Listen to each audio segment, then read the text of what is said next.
Ruth, la Moabite. À l'époque des juges, une femme nommée Naomi vivait à Bethléem avec son mari et ses 2 fils. Mais à cause d'une grande famine, la famille se déplaça et s'installa au pays de Moab, une terre étrangère. Quelque temps plus tard, le mari de Naomi mourut. Ensuite, ses 2 fils prirent des femmes moabites, dont l'une se nommait Orpa et l'autre Ruth. Ils habitèrent là environ 10 ans. Malheureusement, ses 2 fils moururent également, et Naomi se retrouva donc seule, veuve avec ses 2 belles-filles. Triste et sans ressources, elle décida de retourner à Bethléem, sa patrie, car elle avait appris entre-temps que l'Éternel avait visité son peuple et lui avait donné du pain. Naomi dit alors à ses 2 belles-filles, « Allez, retournez chacune à la maison de sa mère, que l'Éternel use de bonté envers vous, comme vous l'avez fait envers ceux qui sont morts et envers moi. Que l'Éternel vous accorde une nouvelle vie et un nouvel époux. » Orpa, tout en pleurant, finit par repartir. Mais Ruth s'accrocha à Naomi et dit, « Ne me presse pas de te laisser, de retourner loin de toi. Où tu iras, j'irai. Où tu demeureras, je demeurerai. Ton peuple sera mon peuple et ton Dieu sera mon Dieu. Où tu mourras, je mourrai et j'y serai enterré. Que l'Éternel me traite dans toute sa rigueur, si autre chose que la mort vient à me séparer de toi. » Naomi, la voyant si décidée, cessa ses instances et la laissa venir avec elle. De retour à Bethléem, Ruth était une étrangère et une pauvre fille.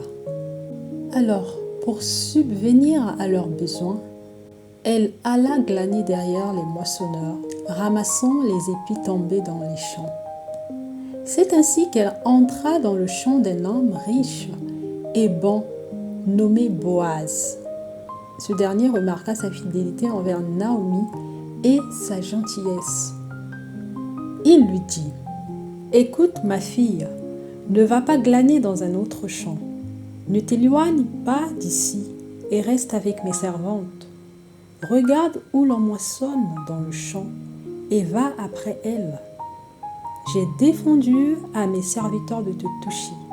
Et quand tu auras soif, tu iras au vase et tu boiras de ce que les serviteurs auront puisé. » Ruth continua donc de travailler avec humilité et Boaz, touché par son courage et sa bonté, prit soin d'elle. Guidée par Naomi, Ruth alla un soir se coucher aux pieds de Boaz, selon la coutume, pour lui demander d'user de son droit de rachat, c'est-à-dire de l'épouser pour relever le nom de la famille disparue. Boaz accepta avec joie, car il avait vu en Ruth une femme de valeur. Il la prit donc pour épouse, et leur union fut bénie. Ils eurent un fils nommé Obed, qui devint le père de Jessé, lui-même père du roi David. L'histoire de Ruth est une histoire de fidélité, de courage et d'espérance.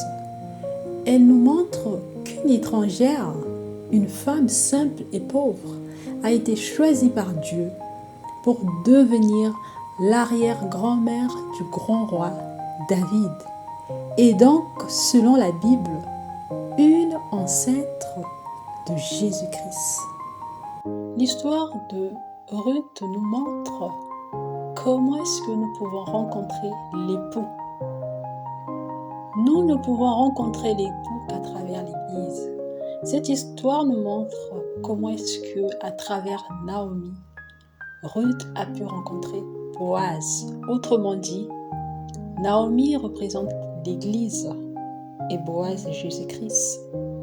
Donc, par le biais de l'Église, nous pouvons rencontrer l'époux. Donc, en s'attachant à l'Église, autrement dit, l'assemblée des saints, l'assemblée des justes, et non l'assemblée des pécheurs, nous pouvons rencontrer l'époux qui est Jésus-Christ.